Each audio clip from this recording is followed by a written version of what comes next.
작은 일에도 그 마음을 알기 원하네. 김상우 목사의 삶을 삶으로. 이 땅에서 천국을 사는 거룩한 백성을 섬기는 동해 성민교회 김상우 목사입니다. 요나는 하나님의 명령을 거부하고 도망친 선지자였습니다. 이스라엘을 괴롭게 하던 니느웨가 하나님의 심판받기를 바랐지만 하나님은 요나에게 그들을 회개시켜 구원하라고 하셨습니다.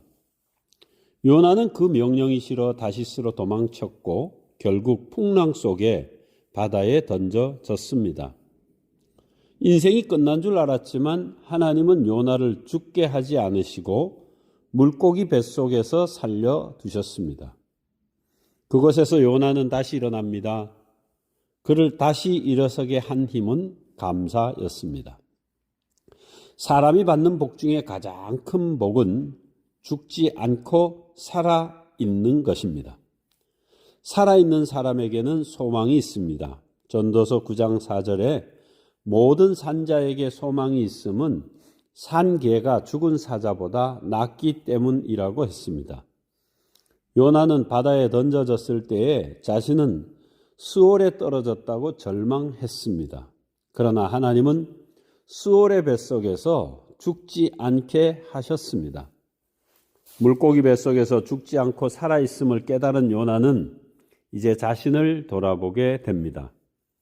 지금까지 이스라엘의 불행은 아수르 때문이며 자신의 불행은 악한 사람 때문이라고 생각했습니다.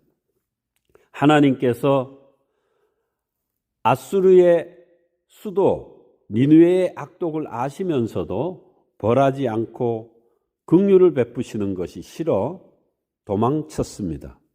그러나 기쁨의 바다 속에서 자신의 죄를 깨닫게 됩니다.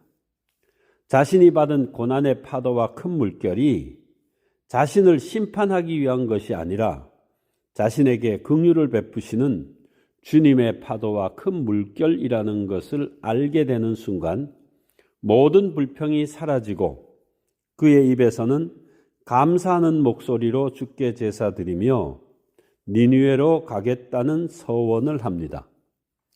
요나의 감사 기도를 들으신 하나님께서는 그 물고기에게 요나를 육지에 토하게 하십니다.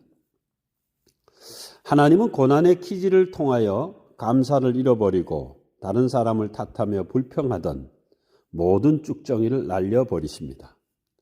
대신 인자와 긍휼을 베푸시는 하나님의 은혜를 아는 감사의 알곡신앙으로 바꾸십니다.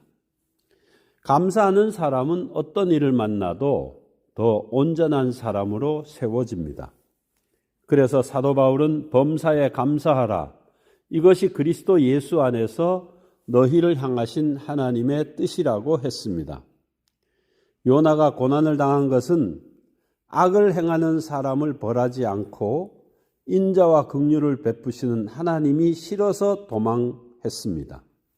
그러나 수올과 같은 물고기 뱃속에서 자신을 되돌아보고 자신의 잘못을 깨닫고 그럼에도 불구하고 자신을 죽지 않게 살려두신 은혜에 감사하는 순간 요나는 다시 시작할 수 있는 힘을 얻게 되었습니다. 감사는 믿음의 척도입니다. 말세가 되면 감사가 사라지고 믿음이 식어집니다. 그러나 하나님은 우리의 식어진 믿음을 회복하기 위하여 파도와 물결을 주십니다. 그러나 죽지 않고 살게 하십니다. 그런 고난을 통하여 하나님의 은혜를 깨닫고 감사하는 사람은 믿음을 회복하고 다시 일어서게 됩니다. 행복한 사람은 많이 받은 사람이 아니라 무엇이든 감사하는 사람입니다. 지금까지 이 땅에서 천국을 사는 거룩한 백성 동해 성민교회 김상우 목사의 삶을 삶으로 였습니다.